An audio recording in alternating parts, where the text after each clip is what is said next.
Olá, pessoal! Sejam bem-vindos à quinta semana do nosso curso de Introdução à Otimização Combinatória Aplicada. Nessa semana, nós vamos continuar falando sobre programação linear inteira, mas com um enfoque um pouco diferente do da semana anterior. Lembrando para vocês, programação linear inteira é um método exato. Assim, nós queremos usá-lo para resolver problemas NP difíceis, mas nós sabemos que, no pior caso, nós podemos levar tempo exponencial. A despeito dessa limitação de poder levar tempo exponencial no pior caso, nossa ideia é explorar as estruturas combinatórias do problema de modo a eliminar pedaços do espaço de busca, sempre que possível, para encontrar o mais rápido que conseguimos uma solução ótima. Eu tinha dito para vocês que programação linear inteira está intimamente relacionada com os algoritmos Branch and Bound e com programação linear. Na semana anterior, a gente olhou programação linear inteira focando em como modelar diversos problemas de otimização combinatória que a gente vinha trabalhando como um programa linear inteiro e como colocar esse modelo num resolvedor de programação linear inteira para que a gente possa, assim, obter uma solução para as nossas instâncias. Nessa semana, o nosso enfoque vai ser diferente, porque a gente vai explorar mais sobre programação linear e o algoritmo Branch and Bound para entender como que um resolvedor de programação linear inteira funciona. Nós vamos abrir a caixa preta e entender, ainda que não com grande profundidade, como que ele funciona lá dentro. Quais são as técnicas que ele usa para resolver o nosso programa linear inteiro e encontrar a solução ótima. E nesse primeiro momento, nós vamos focar em explorar mais programação linear. Branch and Bound vai ser num segundo momento.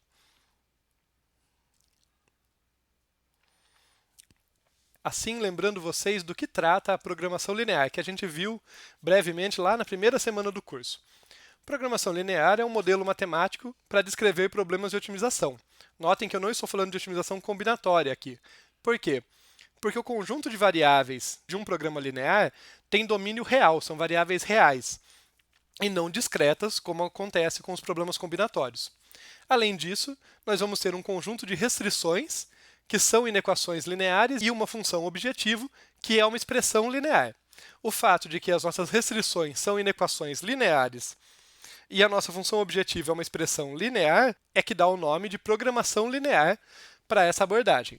E nós dizemos que uma atribuição de valores para as variáveis é uma solução viável se todas as restrições são satisfeitas. Vocês podem perceber que existe uma íntima relação entre a definição de programação linear e da programação linear inteira que a gente viu na semana anterior. De fato, a diferença fica por conta do domínio das variáveis. Aqui a gente lida com variáveis reais. No entanto, essa diferença tem um grande impacto. Em particular, programas lineares podem ser resolvidos em tempo polinomial, enquanto programas lineares inteiros, em geral, são NP difíceis. Entrando em mais detalhes da definição, programação linear, na forma canônica, pensando num problema de maximização com n variáveis e m restrições, vai ter a seguinte cara. Uma função objetiva aqui, que é uma expressão linear em que eu tenho um coeficiente cj associado a cada variável xj, e eu quero maximizar o valor dessa expressão. Eu quero escolher os xj's de modo a maximizar esse valor, sendo que eu tenho restrições aqui, para ir variando de 1 até m. Eu tenho m restrições, em que o somatório dos xj's multiplicados por coeficientes a e j tem que ser menor ou igual que bi, com um certo valor bi. A i, bi e cj são constantes, os xj são as minhas variáveis reais não negativos. Eles são maiores ou iguais a zero, as minhas n variáveis reais. Eu lembro vocês que quando eu apresentei essa forma geral do programa linear inteiro, era muito parecido com esse, só que as variáveis eram inteiras, não negativas, ao invés de reais. Com alguns truques simples, a gente conseguia converter uma função objetiva que estava maximizando para uma que estava minimizando, multiplicando por menos 1 os coeficientes, por exemplo. A gente conseguia converter uma restrição do tipo menor ou igual para uma maior ou igual, também multiplicando por menos 1. Então, só lembrar vocês que, embora essa forma canônica tenha essa cara, a gente consegue, com uns truques simples, modelar problemas diferentes. Modelar minimização, por exemplo, modelar restrições do tipo maior ou igual, modelar restrição de igualdade, combinando uma restrição de menor ou igual, uma de maior ou igual. No entanto, eu esqueci de falar para vocês como que a gente coloca variáveis que podem ser negativas. Isso vale tanto para o programa linear inteiro, quando a gente tem na forma canônica variáveis que são não negativas, variáveis inteiras não negativas, ou aqui no programa linear, na forma canônica, em que a gente tem variáveis reais que são não negativas. E se o meu problema precisar de uma variável que possa assumir valores negativos? Tem um truque simples, esse truque eu tinha esquecido de falar para vocês, e é o seguinte: a gente substitui toda ocorrência de uma variável xi por uma dupla xi mais menos xi menos. Para cada ocorrência daquela variável que eu quero que possa assumir valores positivos ou negativos, eu vou colocar duas variáveis, uma somando, outra subtraindo. Essas duas variáveis terão que ser não negativas, como toda variável na nossa forma canônica. No entanto, a combinação de ambas vai permitir que eu atinja todos os valores que eu quiser. Por exemplo, se eu queria que o meu xi tivesse valor 10, é só o xi mais ter valor 10 e o xi menos ter valor 0. Se eu queria que o xi tivesse valor menos 10, é só o xi mais ter valor 0 e o xi menos ter valor 10. E assim a gente consegue transformar, a gente consegue reduzir um programa linear que não está nessa forma padrão, aqui nessa forma canônica, para esse formato, em que todas as variáveis são não negativas. Bem, feita essa introdução do programa linear mais genérico, eu quero apresentar para vocês um exemplo de um programa linear para um problema de produção. É um problema muito simples, é bem conceitual, tá? A gente vai servir muito mais como um exemplo para a gente se familiarizar mais com programação linear, algo mais palpável para a gente.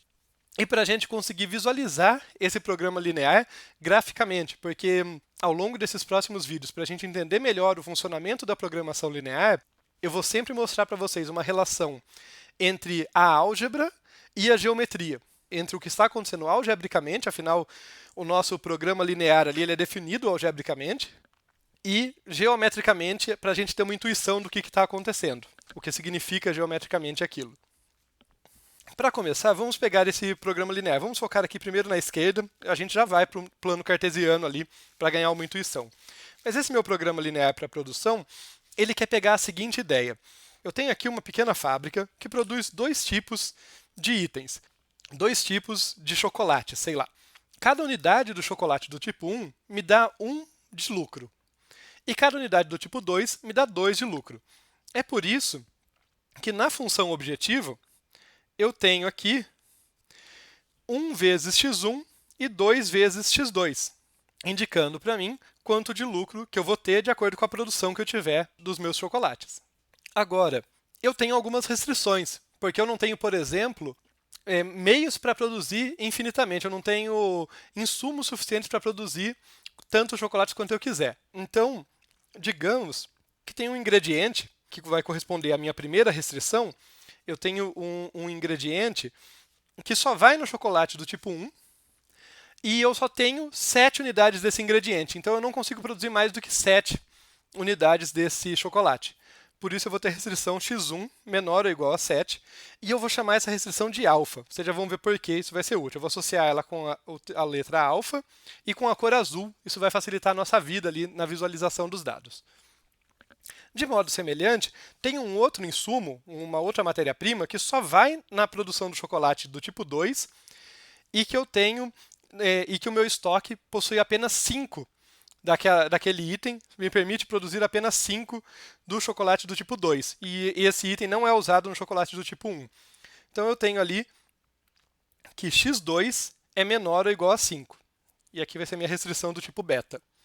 Na sequência, eu vou ter uma restrição mais interessante, que corresponde a um ingrediente que ambos os chocolates precisam e que o chocolate do tipo 1 usa mais do que o do tipo 2. É uma matéria-prima que eu tenho 16 unidades, mas que cada unidade do chocolate do tipo 1 usa 2, cada unidade do chocolate do tipo 2 usa 1. Por isso, eu tenho essa restrição que diz que 2x1 mais x2 é menor ou igual que 16. E eu vou usar a cor verde aqui e a letra gama para associar essa restrição. Por fim, para dar mais variedade ainda, tá? Só para mostrar para vocês um outro tipo de restrição, eu vou ter uma restrição diferente que é o seguinte. Existe um certo ingrediente do meu chocolate do tipo 2 que é um subproduto da produção do x1. Então, quanto mais eu produzir do x1, mais eu tenho desse ingrediente, mais eu consigo produzir do x2. Se eu não produzir nada do x1, quanto que eu tenho desse ingrediente em estoque? Eu tenho 3 unidades. É por isso que eu tenho essa restrição aqui. Menos x1 mais x2 menor ou igual a 3.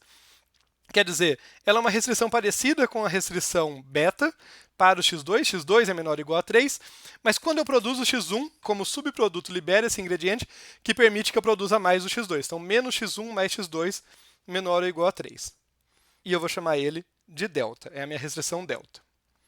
Tá legal? Fora isso, eu tenho as restrições de não negatividade do x1 e do x2. Eu não posso ter produção negativa nem do chocolate tipo 1, nem do chocolate tipo 2. No mínimo, eu não produzo. Vamos para a interpretação geométrica, então, desse programa linear. Tá? Agora que a coisa vai ficar mais interessante para a gente. Vamos ver o que significa, então, essa primeira restrição, x1 menor ou igual a 7. Essa restrição x1 menor ou igual a 7 vai corresponder a uma reta vertical aqui, cortando o meu eixo x1. Então, ela vai corresponder a uma reta vertical que passa aqui, no ponto x1 igual a 7, e tudo que está à esquerda dela é uma região válida, porque vai ter o valor x1 menor ou igual a 7. Então, dela para a esquerda é válido. De modo semelhante, x2 menor ou igual a 5 vai corresponder a uma reta horizontal, cortando o eixo x2 aqui no ponto 5. E como é menor ou igual, tudo que está abaixo dela vai ser permitido. Agora vamos para as restrições mais interessantes. 2x1 mais x2 menor ou igual a 16. Vamos ver o que acontece quando x2 é igual a 0. Assim, um ponto que a gente tem fixo é o x1 igual a 8, que ocorre quando x2 é igual a 0. 16 sobre 2 vai ser 8. Um outro ponto interessante é quando x2 é igual a 6, porque nós teremos que 2x1 vai ser igual a 16 menos 6, igual a 10, x1 vai ser igual a 5. Então, quando x2 é igual a 6, nós temos que x1 é igual a 5. Então, eu tenho que passar por cima daquele ponto ali. E, de modo semelhante, como é menor ou igual, tudo que está à esquerda dessa reta é que é válido. Por fim, a nossa última restrição, tirando as de não negatividade, eu tenho que menos x1 mais x2 menor ou igual a 3. Quando x2 é igual a 0, nós temos que x1 é igual a menos 3. Então, nós estamos aqui. Quando x1 for igual a 0, está cortando o eixo aqui, nós temos que x2 é igual a 3. Então, ela passa naquele ponto ali cortando o eixo.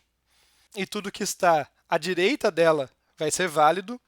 Como nós temos um menor ou igual e o x1 é negativo, isso ocorre quando o x2 está diminuindo e quando o x1 está aumentando. É para esse lado que a restrição é viável. Além disso, nós temos a viabilidade das outras restrições. x1 maior ou igual a 0, quer dizer que a região viável começa à direita do ponto 0 do eixo x2.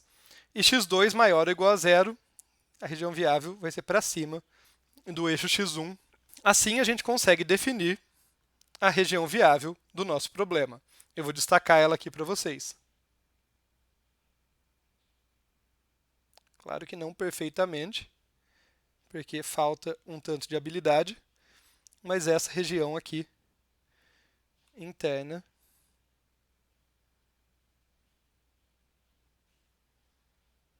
corresponde à nossa região viável, a região dos pontos que são soluções válidas para o nosso problema. Além da viabilidade, vamos pensar agora na função objetivo. Pensando então na função objetivo, nós temos ali que nós queremos maximizar x1 mais 2x2. O jeito que eu gosto de pensar na função objetivo, tem mais de um jeito de pensar nela, mas eu gosto de pensar da seguinte forma. Olha, quando eu aumento x1, a minha função objetivo cresce. Quando eu aumento x2, ela cresce 2 vezes mais. Assim, colocando um vetorzinho começando aqui, o ponto é arbitrário, tá, gente? O importante é o comprimento, a direção e o sentido do vetor. O nosso vetorzinho vai ficar assim, indicando que a função objetivo cresce quando eu vou para a direita, já que x1 tem um coeficiente 1 ali positivo, e ele cresce com o dobro da intensidade quando eu vou para cima, crescendo o valor do x2, já que eu tenho um 2 vezes x2 ali. E esse vetorzinho, que me dá a direção e o sentido, ele é ortogonal a uma reta em que x1 mais 2x2 fica constante, que é essa reta aqui. Vou fazê-la tracejada para mostrar para vocês. Essa reta é ortogonal àquele vetor e corresponde à equação x1 mais 2x2 igual a uma determinada constante. Tá? Eu não vou calcular para ela em particular, mas o fato é que ao longo dessa reta, o valor da função objetivo não muda. Com isso, a gente conseguiu caracterizar o nosso programa linear para a produção aqui e fazer o paralelo entre a parte algébrica dele, as expressões lineares que o compõem, e a visão geométrica dele. No próximo vídeo, nós vamos começar a explorar o algoritmo simplex, que é o algoritmo mais tradicional e muitas vezes a escolha na prática para resolver um programa linear.